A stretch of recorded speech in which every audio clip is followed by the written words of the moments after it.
यहाँ से स्टार्ट करेंगे। नेक्स्ट है इसके यहाँ पर फुल लेंथ, यहाँ पर टेस्ट नंबर दूसरा रहेगा। ठीक है, ओवरऑल के हिसाब से यहाँ पर 24वां टेस्ट है और जो फुल लेंथ है उसके हिसाब से यहाँ पर दूसरा पेपर होगा। पहले पेपर हम लोग यहाँ पर कर चुके थे। ठीक है, पहला पार्ट 1 पार्ट 2 के हिसाब से कर चुके थे। इसको भी हम लोग यहाँ पर पार्ट 1 और पार्ट 2 के माध्यम से करेंगे। ठीक है, तो स्टार्ट करते हैं क्वेश्चन। देखते हैं यहाँ से फुल लेंथ टेस्ट नंबर दूसरे के क्वेश्चन 1 नंबर से।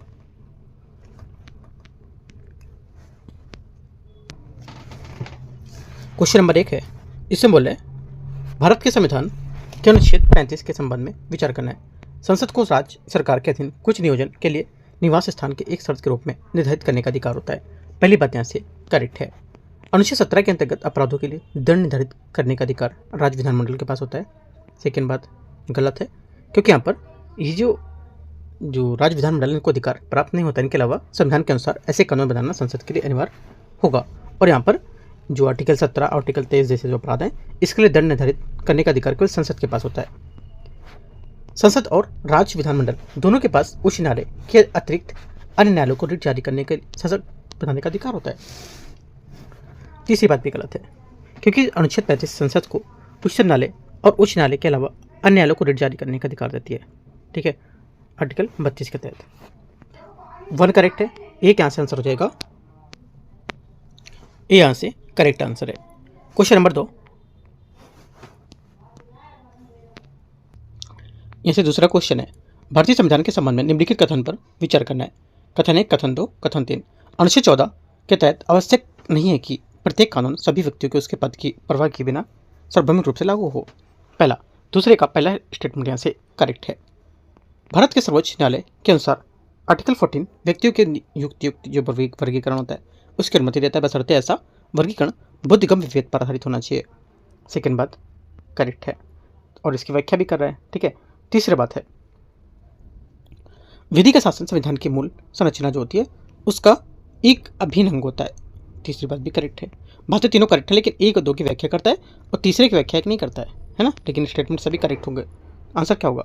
आंसर हो जाएगा दूसरे का बी स्टेटमेंट यहाँ से करेक्ट है। क्वेश्चन नंबर 3 है, राष्ट्रपति शासन लगाए जाने के संबंध में विचार करना है। राष्ट्रपति शासन लागू करने के संबंधी उद्घोषणा को जारी की जाने की तिथि से 1 माह के भीतर अनुमोदित किया जाना आवश्यक होता है। तीसरे का पहला स्टेटमेंट यहाँ से गलत है, क्योंकि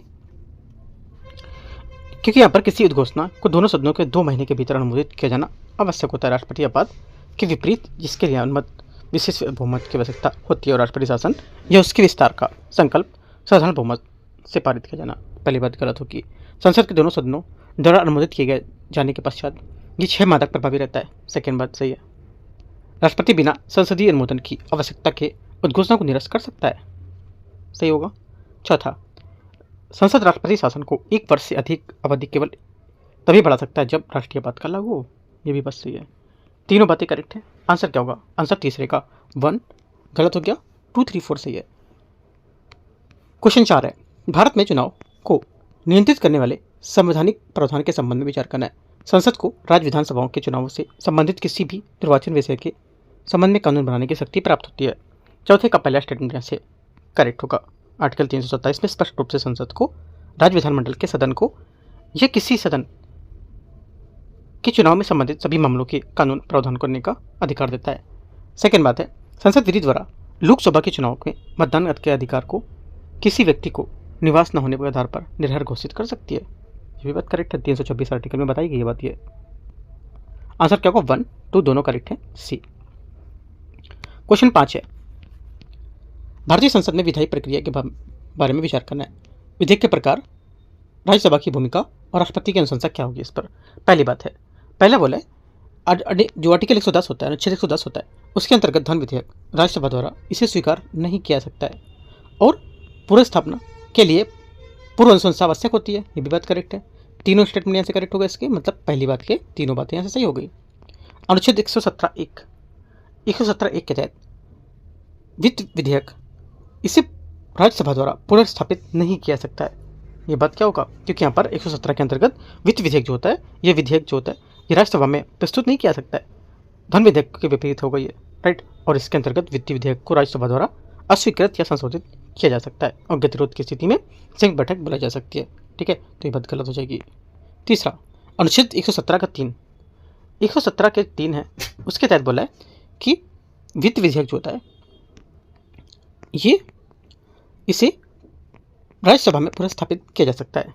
तीसरी बात यहाँ से गलत है, क्योंकि यहाँ पर 117(3) के अंतर्गत वित्त विधेयक, यह वित्त विधेयक सेकंड साधारण विधेयक बनाया था और इसे किसी भी सदन में प्रस्तुत किया जा सकता है। राज्यसभा को इसे स्वीकार करने या संशोधन करने का पूर्ण अधिकार होता है। ठीक है, तो यहाँ से भी गलत होगा। आप पॉइंट ले सकते हो जहाँ पर गलत हो रहे हैं। ठीक है, ओनली 1 करेक्ट है, ये दोनों गलत होंगे। करेक्ट आंसर 5वें का 1 करेक्ट है। क्वेश्चन नंबर 6, राज्यपाल को उनके कार्यकाल के दौरान विचार करना है। देखते हैं, राज्यपाल के खिलाफ आधिकारिक क्षमता में किए गए कार्यों को आपराधिक कार्यकारी कार्रवाई जो होती है शुरू की जा सकती है, लेकिन व्यक्तिगत क्षमता के इन्हीं कार्यों के लिए नहीं। पहली बात, 6 का पहला स्टेटमेंट यहाँ से गलत है, क्योंकि राज्यपाल को अपने कार्यकाल के दौरान आपराधिक कार्रवाई से पूर्ण स्वतंत्रता या पूर्ण प्रतिरक्षा प्राप्त होती है और आधिकारिक कार्य इसके और जो व्यक्तिगत कार्य होते हैं वो उसका प्रयोग और निष्पादन के लिए किसी भी न्यायालय में उत्तरदायी नहीं होगा। सेकेंड बात है, आधिकारिक क्षमता के लिए किए गए कार्यों के लिए राज्यपाल के विरुद्ध पूर्व सूचना अधीन दीवानी कार्रवाई प्रारंभ की जा सकती है। सेकेंड बात भी गलत है। ठीक है, क्योंकि यहाँ पर आधिकारिक कार्य, यहाँ पर जैसा कि यहाँ पर उल्लेख किया गया था कि राज्यपाल आधिकारिक कार्यों के लिए कानूनी कार्रवाई से मुक्त होगा। ठीक है, दोनों बातें गलत है, आंसर डी करेक्ट है। क्वेश्चन नंबर 7वां नंबर है, भारत के संविधान के अनुच्छेद 143 के अंतर्गत सर्वोच्च न्यायालय के सलाहकारी क्षेत्राधिकार के संबंध में विचार करना है। यदि राष्ट्रपति किसी विधि संबंधी प्रश्न पर सर्वोच्च न्यायालय के मत मांगते हैं तो सर्वोच्च न्यायालय उस पर अपना मत देने के लिए बाध्य होता है। 7वें का पहला स्टेटमेंट यहाँ से गलत होगा, क्योंकि सर्वोच्च न्यायालय जो होता है ये सार्वजनिक महत्व के किसी भी विधि या तथ्य को प्रश्न राष्ट्रपति को अपनी राय दे सकता है या देने से इनकार कर सकता है, चाहे वह प्रश्न उत्पन्न हो चुका हो या उत्पन्न होने की संभावना हो। उच्चतम न्यायालय द्वारा व्यक्त की गई राय केवल सलाहकारी होती है। ठीक है, बाध्यकारी यहाँ पर नहीं होगी। राइट, और यहाँ से ये पहली बात गलत हो जाएगी। सेकेंड, किसी पूर्व संवैधानिक संधि से उत्पन्न विवाद में सर्वोच्च न्यायालय द्वारा व्यक्त मत को निर्णय के रूप में माना जाएगा। सेकेंड बात यहाँ से ये भी गलत है, क्योंकि सर्वोच्च न्यायालय जो होता है इसको संविधान के पूर्व संधियों, समझौतों, अनुबंध से उत्पन्न विवादों को अपनी राय देता है, अनिवार्य बताता है इससे। और यद्यपि उच्चतम न्यायालय द्वारा व्यक्त की गई राय केवल सलाहकारी होती है, न्यायिक निर्णय नहीं होंगी। तीसरी बात है, राष्ट्रपति द्वारा किया गया प्रत्येक संदर्भ में कम से कम 5 न्यायाधीश की पीठ द्वारा निर्णय किया जाता है। तीसरी बात यहाँ से करेक्ट है, क्योंकि आर्टिकल 143 के अंतर्गत राष्ट्रपति द्वारा किए गए संदर्भ में निर्णय कम से कम 5 न्यायाधीशों की पीठ द्वारा किया जाएगा। ओनली 3 करेक्ट है, आंसर एक बात सही है। क्वेश्चन नंबर 8 है, निम्नलिखित पर विचार करना है, कौन सा विकल्प आर्थिक समृद्धि के गोल्डीलॉक्स के चरण का सबसे अच्छा वर्णन करता है।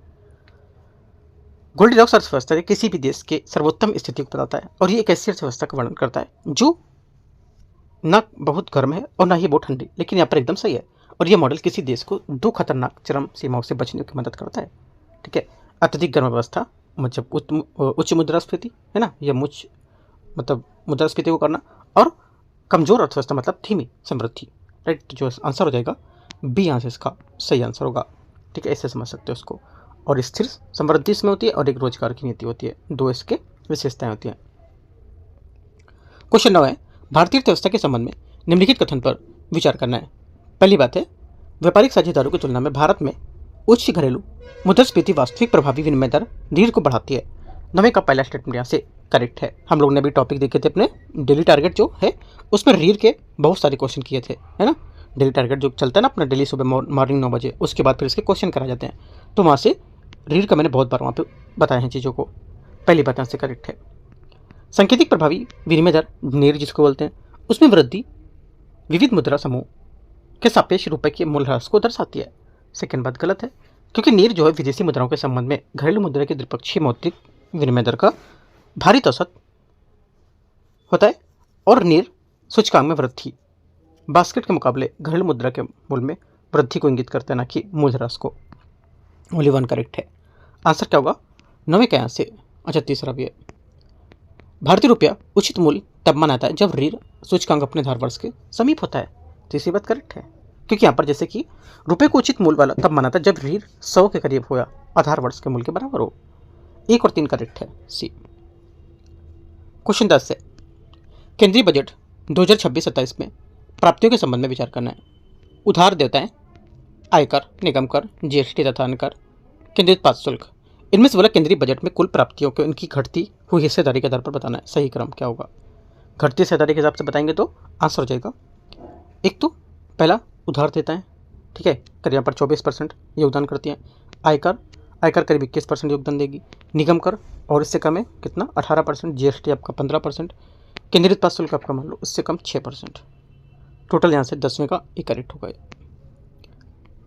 क्वेश्चन 11, भारतीय रिजर्व बैंक आरबीआई ने हाल ही में वित्त उद्योग विकास परिषद निम्नलिखित में से किस क्षेत्र के लिए स्वनियामक संगठन का दर्जा प्रदान किया है? करेक्ट आंसर हो जाएगा 11वें का यहाँ से गैर बैंकिंग वित्तीय कंपनियां, एनबीएफसी इसका सही आंसर होगा। क्वेश्चन नंबर 12 है, व्यक्तिगत प्रयोज्य आय, पर्सनल डिस्पोजेबल इनकम के बारे में विचार करना है। ये व्यक्तियों के पास उपभोग या बचत के लिए उपलब्ध धन की मात्रा की माप होती है। 12वें का पहला स्टेटमेंट यहाँ से करेक्ट है। व्यक्तिगत प्रयोज्य आय की गणना करते समय व्यक्तियों द्वारा भुगतान किए गए प्रत्यक्ष करों को शामिल नहीं किया जाता है। सेकेंड बात भी करेक्ट होगा।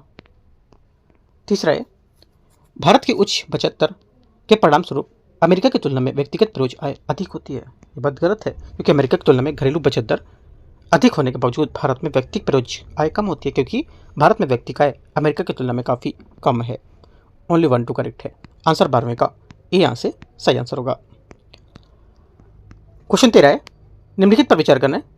सरकार की ब्याज प्राप्तियाँ, लोक लेखा प्राप्तियाँ, वेज एंड मीन्स एडवांसेज, विनिवेश से प्राप्त आय और प्रत्यक्ष विदेशी निवेश, इनमें से कितनी मदें भारत के संघीय बजट में गैर ऋण पूंजीगत प्राप्तियों के अंतर्गत शामिल की जाती है? करेक्ट आंसर हो जाएगा 13 का। केवल इसमें एक होगा, कौन सा? जो चौथा स्टेटमेंट है, ये इसका स्टेटमेंट सही होगा, क्योंकि विनिवेश से जो प्राप्त है ये यहाँ से इसका सही आंसर होगा। क्योंकि जब सरकार सार्वजनिक क्षेत्र के उपक्रम में अपनी हिस्सेदारी बेचती है तो उसकी संपत्ति कम हो जाती है और प्राप्त धन पूंजीगत जो प्राप्ति कहलाता है। और चूंकि इस प्राप्ति से भविष्य में कोई पुनर्भुगतान दायित्व उत्पन्न नहीं होता है और ऋण के विपरीत होता है, इसलिए गैर ऋण पूंजीगत प्राप्ति होगी। सिर्फ चौथी बात यहाँ से करेक्ट है, ठीक है। आंसर यहाँ से एक स्टेटमेंट करेक्ट है। एक का मतलब ये नहीं कि सिर्फ पहला वाला, एक का मतलब इन चारों में से, पांचों में से कौन सा एक यहाँ से करेक्ट है वो बताना है। क्वेश्चन 14 है, 14 नंबर, भारत में अकाउंट एग्रीगेटर ढांचे के संबंध में विचार करना है। ये संस्थानों के बीच सहमति आधारित यहाँ पर वित्तीय डेटा साझा करने की यहाँ पर सुविधा प्रदान करता है। 14 का पहला करेक्ट है। अकाउंट एग्रीगेटर ग्राहकों के वित्तीय डेटा को एकत्र करके विस्तृत प्रोफाइल बना सकते हैं।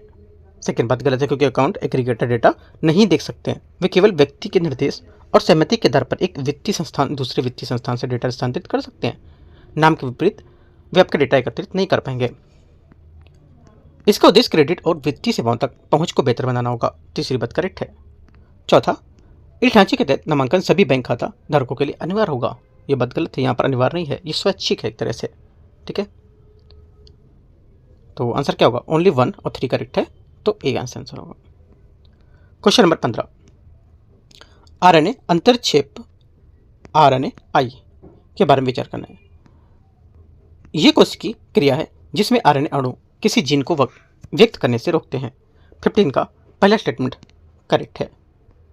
सेकेंड बोला है, माइक्रो आरएनए mRNA जो होता है ये एक प्राकृतिक रूप से पाया जाने वाला लघु आरएनए जो आरएनए के अंतरक्षेप में शामिल होगा। सेकेंड बात यहाँ से करेक्ट है अभी। तीसरा है, इसका उपयोग कैंसर के उपचार के लिए चिकित्सा पद्धतियों को विकसित करने में किया जा सकता है। तीसरी बात यहाँ से ये भी करेक्ट है। तीनों करेक्ट है, आंसर यहाँ से डी सही आंसर होगा। क्वेश्चन नंबर 16 है, खसरा के संबंध में निम्नलिखित पर विचार करना है। ये विषाणु के कारण होने वाला श्वसन संबंधी रोग होगा। 16 का पहला स्टेटमेंट क्या होगा? पहला स्टेटमेंट यहाँ से करेक्ट है। सेकेंड, भारत ने वर्ष 2026 तक खसरा को समाप्त करने का लक्ष्य रखा है। सेकेंड बात भी करेक्ट है, ठीक है। और विश्व में टीकाकरण सप्ताह के दौरान यहाँ पर सुन खसरा रूबेला उन्मूलन अभियान 2025-26 शुरू किया गया है। इसका लक्ष्य 2026 तक खसरा रूबेला को समाप्त करना। दोनों बातें सही है। संक्रमित व्यक्ति के सांस लेने, छींकने, खांसने पर आसानी से फैल सकता है, सही बात है, ठीक है, जिससे गंभीर रोग, जटिलताएं और यहाँ तक की मृत्यु भी हो सकती है इससे। 1 2 3 करेक्ट है, आंसर 16 का डी करेक्ट हो जाएगा। पूछ रहे कौन सा गलत है, है ना। सही नहीं का मतलब देखो, जहाँ पे लिखा होगा सही नहीं, आपको तुरंत अपनी लैंग्वेज यूज करना है, मतलब कौन सा पूछ रहे गलत है, क्योंकि सही नहीं अगर देखोगे ना तो आप घूम जाओगे स्टेटमेंट में। जहाँ पे सही नहीं लिखा तुरंत सोचो कौन सा गलत है, तो तीनों सही थे तो गलत कौन सा, कोई भी गलत नहीं है। अगर सही नहीं देखोगे ना तो आप माइंड थोड़ा सा डाइवर्ट हो जाता है। जहाँ सही नहीं लिखा उसको पहले गलत कर लो, ऐसा लिख लो साइड में। क्वेश्चन 17 है, निम्नलिखित में से कौन सा कथन काइमेरिक एंटीजन रिसेप्टर टी कोशिका उपचार के संबंध में सही नहीं होगा। आंसर 17 का हो जाएगा, जो सही नहीं है वो हो जाएगा, ये रक्त कैंसर की तुलना में ठोस ट्यूमर के खिलाफ अधिक प्रभावी होती है। ये बात गलत है, क्योंकि यहाँ पर कार टी थेरेपी वर्तमान में कैंसर जैसे ल्यूकोमिया, लिम्फोमा के लिए अधिक प्रभावी होती है। जो ठोस ट्यूमर जैसे पेट और मस्तिष्क कैंसर, इसका इलाज करना अधिक कठिन होता है, क्योंकि टी कोशिकाओं को प्रतिकूल ट्यूमर सूक्ष्म वातावरण में प्रवेश करने से और स्वस्थ कोशिकाओं पर मौजूद न होने वाले जो विशिष्ट लक्ष्य हैं उसकी खोज में कठिनाई होती है। क्वेश्चन 18 है, रक्षा अनुसंधान एवं विकास संगठन विकसित लंबी दूरी की जहाज जो रोधी जो हाइपरसोनिक मिसाइल है LRASHM की निम्नलिखित में से कौन सी विशेषताएं हैं। 18वें का आंसर हो जाएगा, एक तो ये बोला ये अर्ध बैलिस्टिक पर्यवेक्षक होगा, ठीक है, प्रक्षेपवक्र होगा। सेकंड, स्क्रैमजेट इंजन, ये भी बात यहाँ से क्या होगी, गलत है, क्योंकि ये जो है इसमें हाइपरसोनिक वेग प्राप्त करने के लिए 2 चरण वाला ठोस प्रणोदन 2 स्टेज सॉलिड जो प्रोपल्शन होता है रॉकेट मोटर सिस्टम से सुसज्जित किया गया, और दूसरे चरण में ईंधनांत मतलब बुरनआउट के बाद यहाँ पर यान निरंतर शक्ति के लिए स्क्रैमजेट उपयोग करने की बजाय इसमें लक्ष्य पर हमला करने से वायुमंडल के बिना शक्ति के ग्लाइड कर देगा। सेकेंड बात यहाँ से गलत होगी। मैक 5 की अधिकतम गति होगी, तीसरी बात भी गलत है, क्योंकि हाइपरसोनिक का तात्पर्य मैक 5 ध्वनि गति से 5 गुना से अधिक तेजी से होना, जबकि यहाँ पर पराध्वनिक सुपरसोनिक से तात्पर्य ध्वनि की तीव्रता कम से कम 1 से 5 मैक की गति के बीच होना, तो ये बात गलत हो जाएगा। ओनली 1 करेक्ट है, आंसर एक बात सही है इसके। 19 नंबर है, 19 नंबर, ट्यूरिंग परीक्षण जिसका कभी कभी समाचारों में उल्लेख मिलता है किससे संबंधित है। करेक्ट आंसर हो जाएगा 19 का, यहाँ से किसी भी मशीन के मानव सदृश बुद्धिमत्ता प्रदर्शित करने की क्षमता का आकलन करना सही आंसर होगा, क्योंकि ट्यूरिंग टेस्ट जिसे मूल रूप से 1950 में एलन ट्यूरिंग द्वारा अनुकरण खेल कहा जाता था और कृत्रिम बुद्धिमत्ता में जज AI के लिए विधि की मतलब इसकी पूर्व विधि मानते थे, जिसका उपयोग ये निर्धारित करने के लिए करते थे कि कोई भी कंप्यूटर मानव की तरह सोचने का सक्षम है या नहीं। क्वेश्चन 20 है, सौर चक्र के संबंध में विचार करना है। सौर चक्र सूर्य की चुंबकीय गतिविधि में लगभग 11 वर्षों में आवधिक परिवर्तन होता है। 20 का पहला स्टेटमेंट यहाँ से करेक्ट है, क्योंकि सौर चक्र सूर्य के चुंबकीय क्षेत्र को और गतिविधि में लगभग 11 वर्षों में होने वाला आवधिक उतार चढ़ाव है, जो सौर कलंक के बनने से और घटने से उसकी कोरोना ध्रुव जो संरक्षण उत्प्रेक्षण होते हैं उसके द्वारा चिन्हित होता है। यह मुख्यतः पृथ्वी और सूर्य के बीच दूरी में परिवर्तित का कारण होता है। सेकंड गलत होगा, क्योंकि सूर्य प्लाज्मा से बना होता है जो एक विशाल जटिल चुंबकीय क्षेत्र से उत्पन्न होता है, और सौर पदार्थ की गति के कारण ये क्षेत्र लगातार मुड़ता हुआ फैलता रहता है, और ये सूर्य के भीतर होने वाली चुंबकीय डायनामो प्रक्रिया सौर चक्र से संचालित करती है, जिससे यहाँ पर यह चुंबकीय क्षेत्र बदलता है और क्षीण होता जाता है, जिसकी ध्रुवीयता उलट जाती है और फिर से प्रबल हो जाती है, और जिसके 11 वर्ष में चक्र पूरा होता है। ओनली 1 करेक्ट है। 21 है, समाचारों में कभी कभी दिखाई देने वाला अल्ट्रा कंजर्व्ड एलिमेंट्स निम्नलिखित में से किससे संबंधित होगा। करेक्ट आंसर होगा, देखो अति संरक्षित तत्व जीनोम अनुक्रम विशिष्ट क्षेत्र होते हैं जो मनुष्यों में, चूहों और जैसी व्यापक प्रजातियों में 100% समान रूप से मिलते हैं, और न्यूक्लियोटाइड का बिल्कुल समरूप अनुक्रम होता है इसमें, क्योंकि यह अनुक्रम करोड़ों वर्ष विकास अपरिवर्तित रहते हैं। इसलिए वैज्ञानिक का मानना है कि जीवन के लिए आवश्यक महत्वपूर्ण कार्यों को पूरा करते होंगे। तो यहाँ से जो आंसर होगा ये यहाँ से आंसर होगा इसका करेक्ट। क्वेश्चन 22 है, भारतीय उपमहाद्वीप में से बौद्ध धर्म प्रचार के बारे में विचार करते हैं। क्षेत्र बौद्ध धर्म के प्रचलित मुख्य रूप इनके क्या है। पहली बात है म्यांमार होगा, यहाँ से इसका महायान बोला है ना, तो बात गलत हो जाएगी, क्योंकि यहाँ पर म्यांमार निवासियों का मुख्य धर्म प्रमुख धर्म थेरवाद बौद्ध धर्म है। महायान बौद्ध धर्म पूर्वी एशिया में बौद्ध धर्म का प्रमुख रूप होता है, जिसका पालन विशेष रूप से चीन, जापान, कोरिया, ताइवान ने करता है। पहला गलत है। सेकेंड, भूटान वज्रयान सेकेंड बात करेक्ट है, क्योंकि वज्रयान बौद्ध धर्म के प्रमुख रूप से हिमालय क्षेत्र में प्रचलित, जिसमें तिब्बत, नेपाल, भूटान, उत्तरी भारत के कुछ हिस्से और लद्दाख, हिमाचल जैसे शामिल हैं। सेकेंड सही है। जापान थेरवाद, तीसरी बात यहाँ से गलत है, क्योंकि थेरवाद बौद्ध जो थे धर्म दक्षिण पूर्व एशिया के मुख्य धर्म होते हैं, विशेषतः Thailand, Myanmar, Cambodia, Laos, Sri Lanka. Only 1 गलत है, 3 गलत है, ओनली 2 करेक्ट है आंसर यहाँ से इसका। ठीक है, पूछा क्या है, कौन सा सही सम्मिलित है पूछा है ना, कौन सा सम्मिलित है, तो सिर्फ एक सही है। कौन सा एक, दूसरा नंबर का। क्वेश्चन नंबर 23 है, ऋग्वैदिक धर्म के संबंध में विचार करना है। कथन 1, कथन 2 देखते हैं। ऋग्वैदिक में वरुण का सर्वाधिक उल्लेख हुआ है और यहाँ पर उन्हें वज्र धारण करने वाला तथा वर्षा कराने वाले मौसम देवता के रूप में पूजा करते थे। 23 का पहला स्टेटमेंट यहाँ से गलत है, क्योंकि ऋग्वेद में लोग आपस में युद्ध करते थे और वे इंद्र की पूजा करते थे। ठीक है, और यहाँ पर इन्होंने ऋग्वेद में उनका सबसे अधिक बार यहाँ पर उल्लेख देखा गया था। वे वज्र धारण करते थे और यहाँ पर वर्षा लाने वाले ऋतु देवताओं के रूप में भी पूजनीय होते थे। ठीक है, पहली बात यहाँ से इसकी गलत होगी। सेकेंड है, ऋग्वैदिक देवता समानता प्रकृति में शक्तियों के विभिन्न पक्षों का मानकीकरण करते थे। सेकेंड बात यहाँ से करेक्ट है, क्योंकि यह ऋग्वैदिक लोगों की कुछ चिंताएं थी, शारीरिक सुरक्षा, भौतिक लाभ के लिए देवताओं के लिए प्रसन्न करने के लिए प्रार्थना करते थे। ठीक है, और ऋग्वैदिक देवताओं में समानता वर्षा, तूफान, सूर्य, प्राकृतिक और शक्तियों के लेकर के यहाँ पर मानवीकरण देखे जाते थे। तो ओनली 2 करेक्ट होगा। 23 का डी करेक्ट है। क्वेश्चन 24 है, all India trade union Congress के बारे में विचार करना है। इसकी स्थापना 1920 में बंबई में हुई थी। 24 का पहला स्टेटमेंट यहाँ से करेक्ट है। इसके प्रथम अधिवेशन की अध्यक्षता लाला लाजपत राय ने की थी। पहली बात सही है, दूसरी बात भी करेक्ट होगी। 1929 में ब्रिटिश सरकार द्वारा नियुक्त रॉयल कमीशन ऑन लेबर के साथ सहयोग करने के मुद्दे पर AITUC 2 गुटों में विभाजित हो गया था। तीसरी बात यहाँ से ये भी करेक्ट है। दोनों बातें यहाँ से करेक्ट हैं, क्योंकि यहाँ पर पहला विभाजन 1929 में ठीक है हुआ था। उस समय जवाहरलाल नेहरू ने AITUC के अध्यक्ष थे और मुख्य मुद्दा यह था कि क्या AITUC ब्रिटिश सरकार द्वारा नियुक्त रॉयल कमीशन ऑन लेबर का बहिष्कार करेगी या नहीं। नरमपंथी से शामिल होना चाहते थे, जबकि यहाँ पर उग्रवादी इसका बहिष्कार करना चाहते थे। ठीक है, तीनों बातें यहाँ से करेक्ट है। 24 का आंसर 1, 2 और 3 सभी यहाँ से करेक्ट हैं। 25 है, दक्षिण भारत में प्रारंभिक भक्ति परंपराओं के संबंध में विचार करना है। तमिल भक्ति स्थितियों का एक महत्वपूर्ण विषय बौद्ध धर्म और जैन धर्म के प्रति कवियों का विरोध होता है। पहली बात करेक्ट है, क्योंकि यहाँ पर अलवार नैनार संतों ने अपने भक्तों और भक्ति गीतों में अक्सर बौद्ध धर्म और जैन धर्म की कड़ी आलोचना की व्यक्त की थी, जो उस समय धार्मिक दार्शनिक बहसों को दर्शाता था। पेरियालवार एक प्रसिद्ध अलवार संत थे, जबकि यहाँ पर अपार प्रमुख नैनार संत थे। सेकंड बात भी करेक्ट है। अलवारों ने अपने गीतों का संकलन दिव्य प्रबंधम तथा नैनारों ने थेरवाद में किया है या थेरवरम में किया है। तीसरी बात भी करेक्ट है। तीनों यहाँ से एकदम सही है। आंसर क्या होगा 1, 2, 3 डी। क्वेश्चन नंबर 26 है, रानी दुर्गावती के संबंध में विचार करना है। वे मध्य भारत की एक प्रमुख गौंड रानी थी।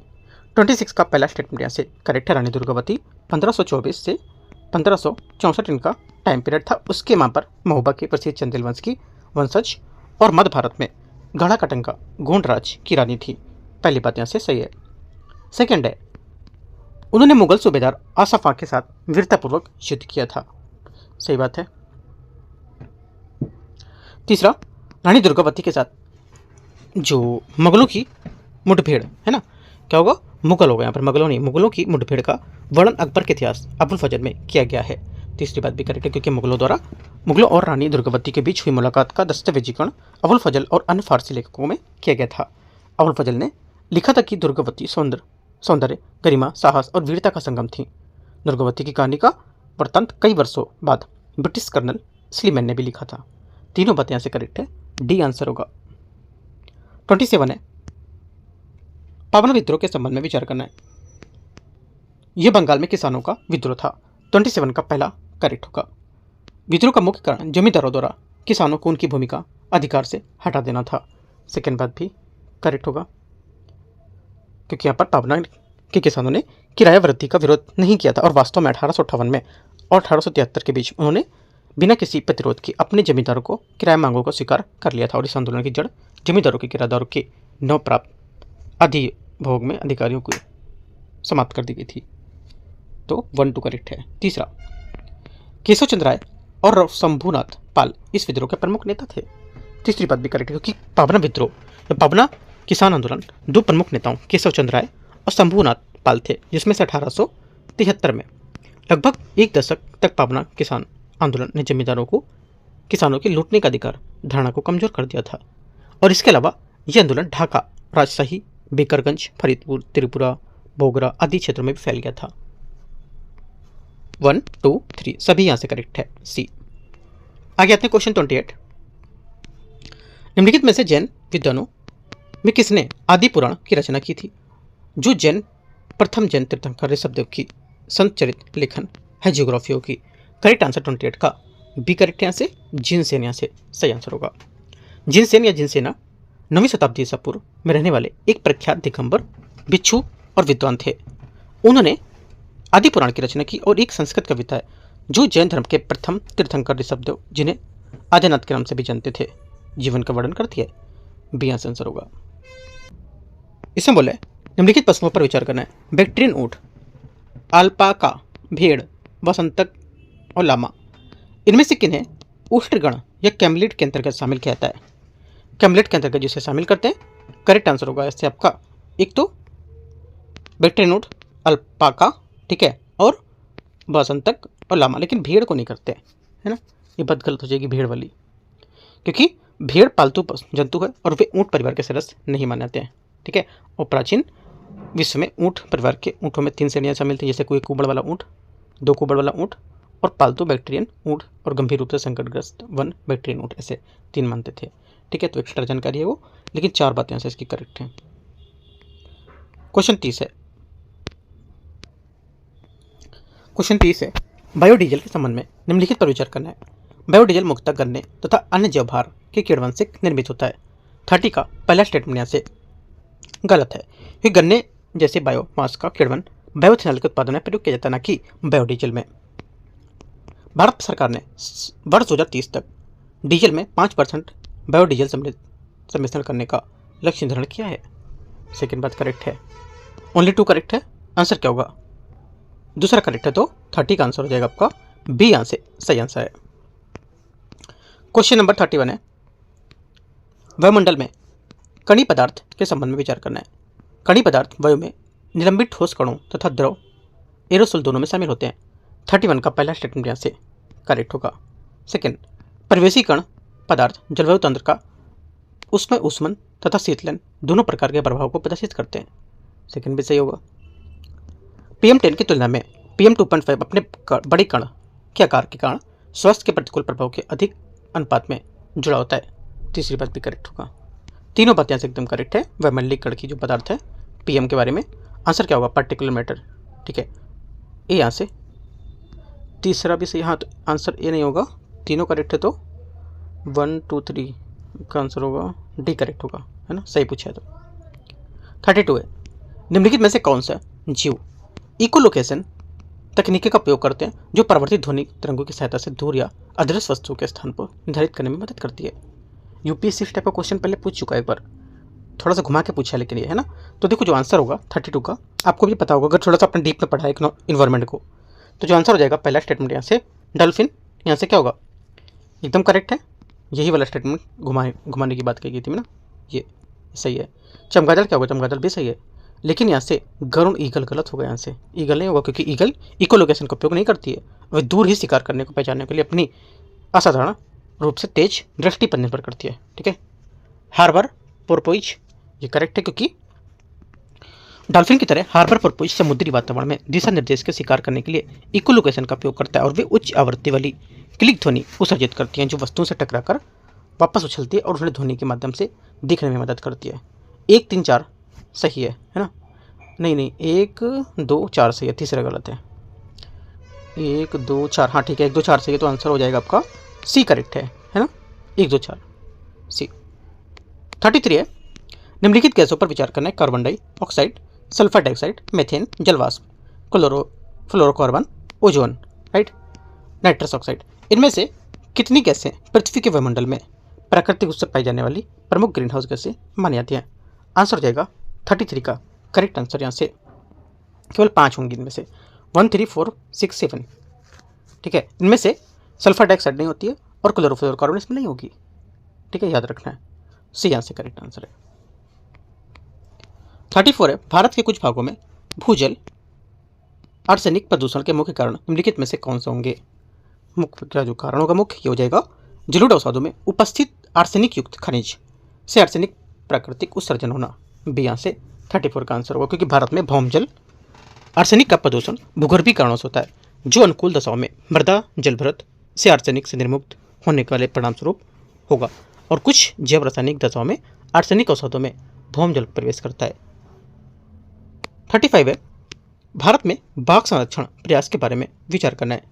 बाघ अभ्यारण्य के कोर क्षेत्र को राष्ट्रीय उद्यान वन्यजीव अभ्यारण्य का वैधानिक दर्जा प्राप्त होता है।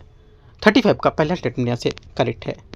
बाघ अभ्यारण्यों को वन्यजीव संरक्षण अधिनियम 1972 के प्रावधानों के अनुसार राज्य सरकारों द्वारा अधिसूचित किया गया है। सेकेंड बात यहाँ से ये भी करेक्ट है। वर्तमान में भारत में विश्व की जंगली बाघों की आबादी में 70% से अधिक का हिस्सा मौजूद है। तीसरी बात भी करेक्ट है, करीब यहाँ पर 75% हिस्सा मौजूद है।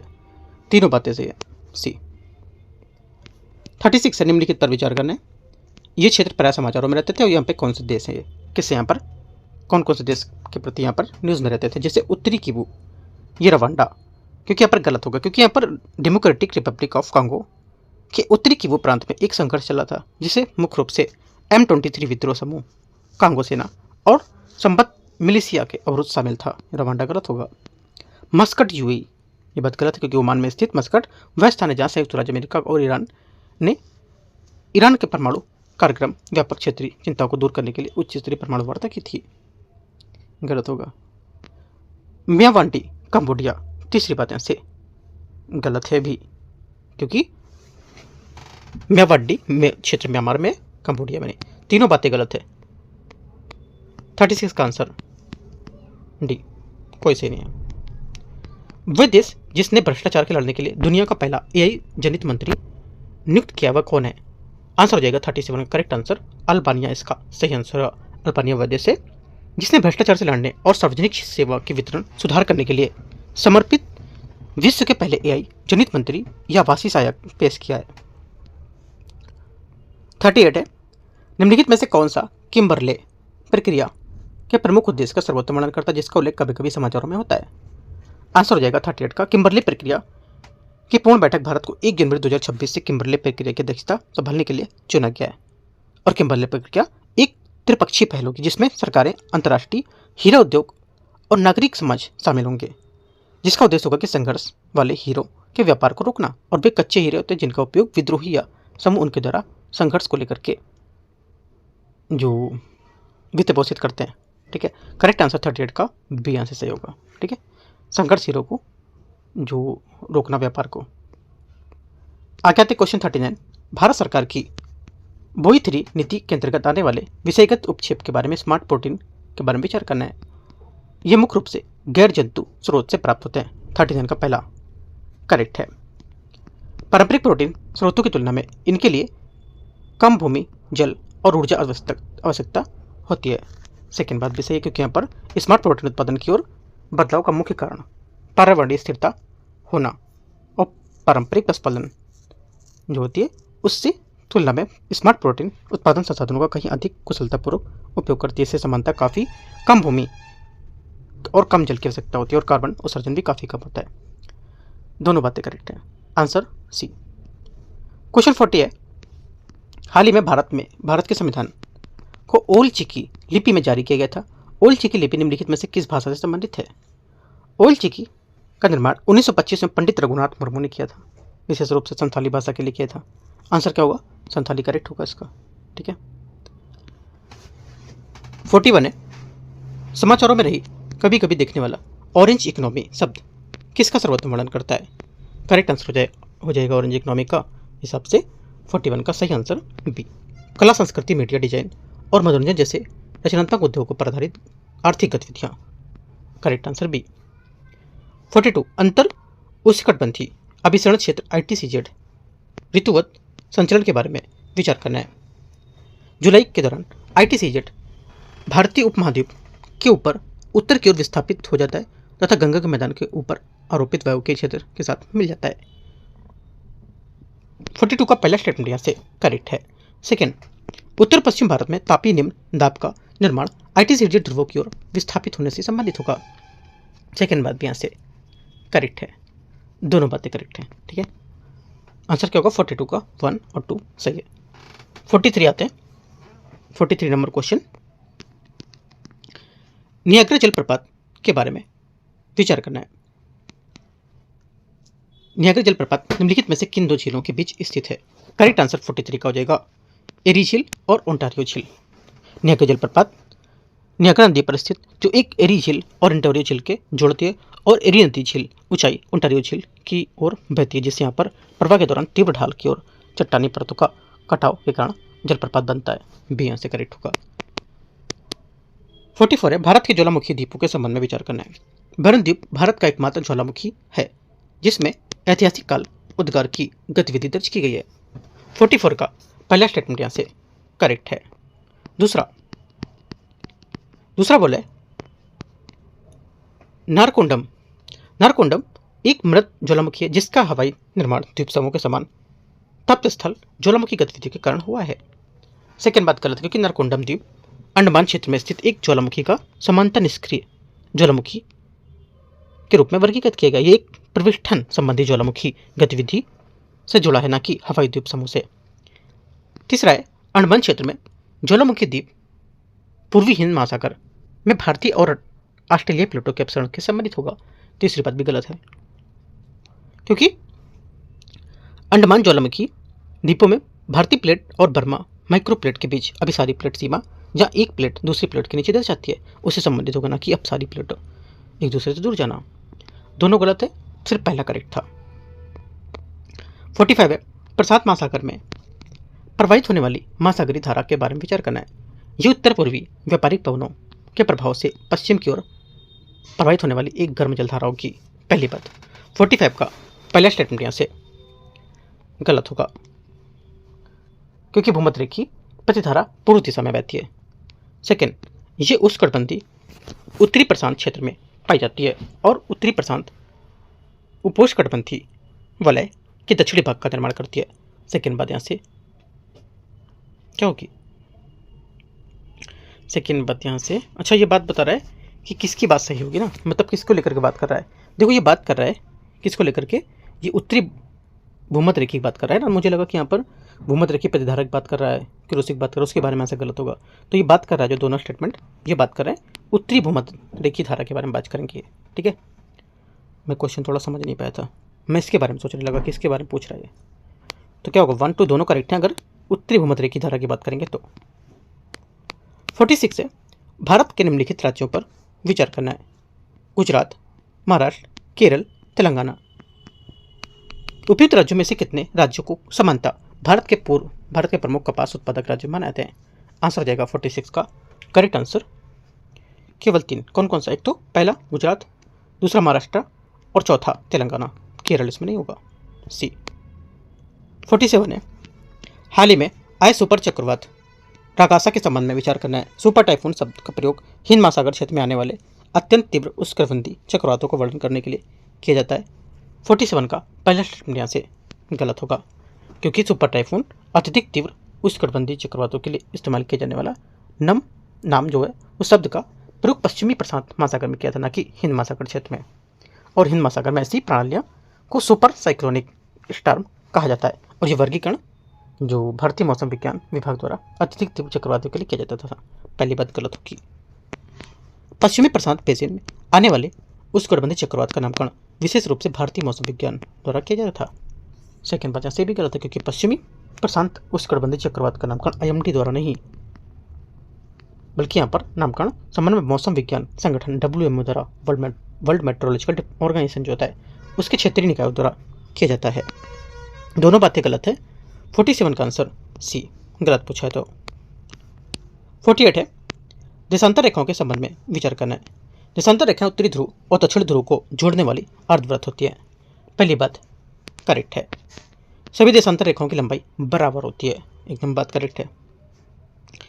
पृथ्वी पर सभी जगह देशांतर रेखाएं एक दूसरे के समांतर होती हैं, क्योंकि यमोत्तर एक दूसरे के समांतर नहीं होती हैं और ये ध्रुवों में अपसरित होती है और ये भूमध्य रेखा पर सबसे अधिक दूरी पर होती है। इसलिए क्षांशों के विपरीत वे भूमध्य रेखा को छोड़कर कहीं भी समानांतर नहीं होती है, जहाँ उनके बीच की दूरी अधिकतम होगी। 1-2 करेक्ट है। 49 है, अध्यक्ष के पद के संबंध में विचार करना है। अध्यक्ष की संस्था की स्थापना मोंटेग्यू चेम्सफोर्ड सुधारों के अंतर्गत की गई थी। 49 का पहला करेक्ट है। अध्यक्ष के पद से पूर्व भारत के governor general imperial legislative council की बैठक के पीठासीन अधिकारी होते थे। सेकेंड बात यहाँ से करेक्ट है। विठल भाई पटेल केंद्रीय विधानसभा के प्रथम भारतीय अध्यक्ष बने थे। तीसरी बात यहाँ से करेक्ट होगी। चौथा, जीवी मोलंकर स्वतंत्रता के पश्चात प्रथम लोकसभा अध्यक्ष बन रहे थे। चौथी बात भी करेक्ट है। आंसर 1, 2, 3, 4 सभी करेक्ट है। क्या होगा? डी यहाँ से 49 का आंसर है। क्वेश्चन 50 है, भारत के संविधान के अंतर्गत ग्रामीण स्थानीय निकायों के संबंध में विचार करना है। जिला पंचायत के सभी सदस्य अप्रत्यक्ष रूप से निर्वाचित होते हैं। 50 का पहला स्टेटमेंट यहाँ से गलत है, क्योंकि संविधान के भाग 9 के अंतर्गत अनुच्छेद 243C के अनुसार ग्राम मध्यवर्ती और जिला स्तर पर पंचायत की सभी सीटें पंचायत क्षेत्र के प्रादेशिक निर्वाचन क्षेत्र से प्रत्यक्ष चुनाव द्वारा चुने गए व्यक्ति द्वारा भरी जाएंगी। सेकेंड है, यदि किसी पंचायत को उसके 5 वर्ष के कार्यकाल की समाप्ति से पूर्व भंग कर दिया जाता है तो नवनिर्वाचित पंचायत पूर्ण कार्यकाल पूरा नहीं करती है। सेकेंड बात करेक्ट है। 243E में बात बताई गई है। ठीक है, आंसर क्या होगा? ओनली 2 करेक्ट है। 51 है, राज्यपाल द्वारा राष्ट्रपति के विचारार्थ सुरक्षित रखे गए विधेयक के संबंध में विचार करना है। जब राष्ट्रपति ऐसे किसी विधेयक को राज्य विधानमंडल को वापस भेजता है तो उसे 6 माह के भीतर पुनर्विचार करना आवश्यक होता है। 51 का पहला स्टेटमेंट यहाँ से करेक्ट है। आर्टिकल 201 में बात बताई गई है। यदि राष्ट्रपति द्वारा वापस किया गया विधेयक राज्य विधानमंडल द्वारा पुनर्पारित कर दिया जाता है तो राष्ट्रपति उस विधेयक पर अपनी स्वीकृति देने के लिए बाध्य होता है। सेकेंड बात गलत है, क्योंकि यदि विधेयक राज्य विधानमंडल में संशोधन के साथ या बिना संशोधन के पुनः पारित हो जाता है तो उससे राष्ट्रपति पूर्व विचारार्थ के लिए पुनः प्रस्तुत कर सकता है और संविधान में उल्लेख नहीं है कि राष्ट्रपति अपनी सहमति के लिए बाध्य होगा। वह अपनी सहमति रोक सकता है, पूर्ण वीटो है इसको। ओनली 1 करेक्ट है यहाँ से। ठीक है, तो इस टाइप से यहाँ पर हम लोग ने 51 क्वेश्चन यहाँ से इसके डिस्कस कर लिए। टेस्ट नंबर यहाँ से दूसरा, टेस्ट नंबर ओवरऑल 24 है, लेकिन फुल लेंथ के हिसाब से यहाँ पर दूसरा टेस्ट है। हम लोग ने 51 किए। आगे क्वेश्चन हम लोग 52 देखेंगे कल। ठीक है, सेकंड पार्ट में इसको कवर करेंगे। और जितने देखो यहाँ पर जितने भी टॉपिक, अगर आपको यहाँ टेस्ट अच्छा करना है, मतलब अपने मार्क्स अच्छे करने पेपर में, तो जितने भी टॉपिक यहाँ पर, जैसे कि यहाँ पर देशांतर अक्षांश रेखाएं हैं, इनको जाकर डीप में पढ़ो। ठीक है, राज्यपाल राष्ट्रपति को लेकर के एक टॉपिक जाके भी डीप में पढ़ो। ठीक है, और जैसे कि यहाँ पर जो चक्रवात जो आया था, चक्रवात क्या होता है इसके बारे में रीड करो। भारत के संविधान के अंतर्गत ग्रामीण स्थानीय निकाय क्या होते हैं इसके बारे में पढ़ो। जितने टॉपिक आए उन सब टॉपिक को जाके आपको अच्छे से कवर करना है। कम से कम 50 क्वेश्चन है तो 25 से 30-35 टॉपिक आपको तो होंगे ही। ठीक है, वो सब टॉपिक आप अच्छे से रीड करो, तब तो आपका टेस्ट की सक्सेस माना जाएगा। ठीक है, तो एंड करते हैं इसको। बाकी कुछ डाउट रहेगा आप नीचे कमेंट करके पूछ सकते हो। टेलीग्राम पर जरूर जुड़ो, यहाँ पर मैं इंपॉर्टेंट यहाँ पर PDF आपको शेयर करता रहूँगा। ठीक है, अभी UPSC एग्जाम के लिए। Right, all the best, thank you.